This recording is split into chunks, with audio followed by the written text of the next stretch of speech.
Hi everybody, it's Andrea over at Sewspire.com. I'm here today to show you how to finish crafting the interior of our patchwork backpack. The opposite interior panel that we're working with today measures 18 by 18, as well as the pocket panel that we're working with is also 18 by 18. And so to craft this pocket, you're going to fold this larger square in half to create a rectangle, and then you're going to fold both ends over approximately an inch to create a nice lip there on the pocket. And I stagger mine just a smidgen so that you have some layer there. I'm going to go ahead and top stitch from end to end.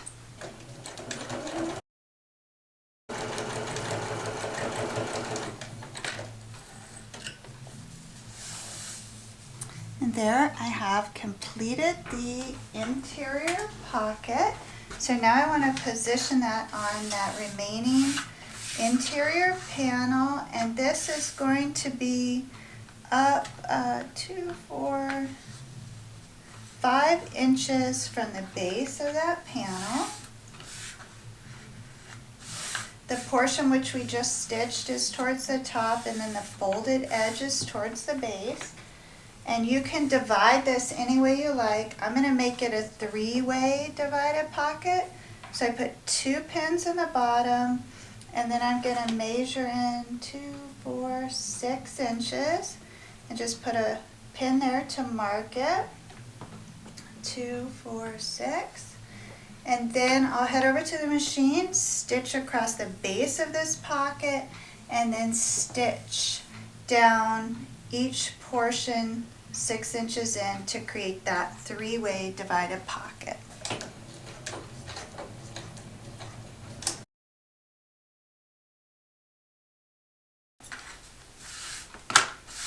Okay, now we have a large 3-way divided pocket.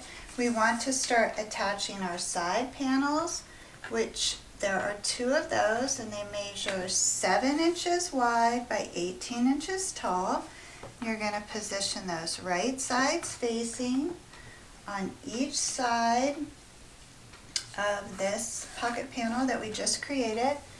You can put a pin in that at the top and the bottom to hold it. And then we're going to head over to the machine and stitch down each side using a back stitch at the top and the bottom to attach those. Then you'll need the panel which we created yesterday with the key fob and the zipper pocket and the laptop sleeve.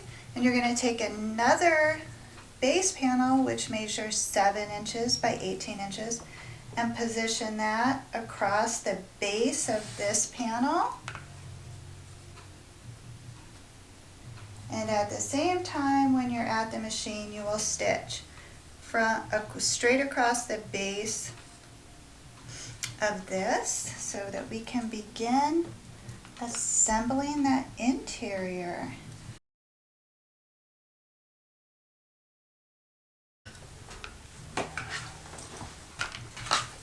Okay, you're going to remove your pins and open up the panel with the sides like that. And then remove the pins from the panel with the base. And you're going to position the base of the base panel with the base of the side panel. Put 2 pins to hold that. And then we're going to stitch from side to side across the base with the same 5/8 of an inch seam allowance. And then when you remove those pins, you should have something that looks like a giant T. And now you're just going to take these sides from the side panel and align them on each side with the sides of your base panel. Put a pin there at the top, the bottom, and the center to hold that all together. Going to repeat that on the other side.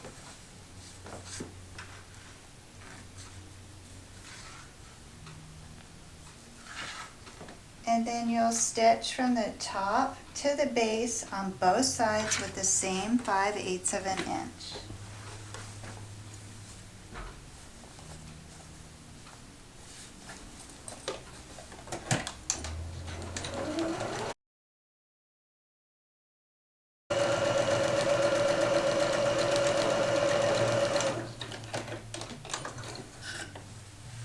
Okay, now your interior should really be taking shape here. Go ahead and remove any pins that you have in there. And you'll notice the only thing that we still have to close up are the 2 holes at the bottom.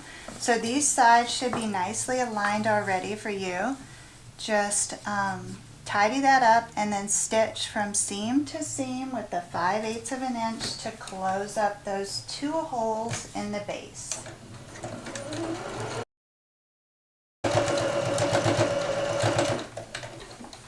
Right, and now our interior is complete. I'm just going to turn that wrong side out so you can see what that looks like. So on this side we have the 3-way divided slip pocket, and then on this side we have the padded laptop sleeve, the small zipper pocket, and the key fob. So we are now ready to move on to the straps, which we're going to do in Monday's episode, but I want to give you the heads up. I really want for this bag to have a convertible strap on it so that we can use it as a shoulder bag, a crossbody bag, or as a backpack. I just feel like so much time and effort has gone into this design. I'm going to cherish it, that the more versatile we can make it, the better for everyone. So for Monday's episode, you're going to need 2 tri-glides, and these are so that we can make the straps adjustable. We're going to be crafting 2 straps, and then you're going to need 6 O-rings. Now these are 1.5 inch O-rings. You can use 1/2 inch all the way up to 2 inch, just depending on your preference.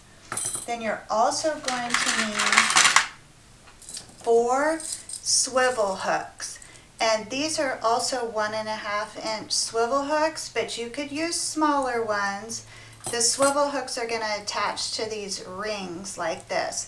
So as long as your swivel fob will fit over your strap, and so basically these all have to be the same size. They have to coordinate. So mine are all 1.5 inch. So if you did 1/2 inch tri-glides, you would have a much narrower strap. Okay?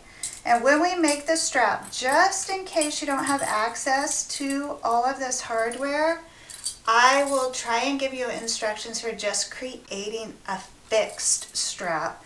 But at the very least, you're going to need these rings. So you can get creative, maybe go to the hardware store if you can't find the bag hardware. And I hope you have a beautiful weekend. Until we meet again, the creative genius in me salutes the creative genius in you. Take care.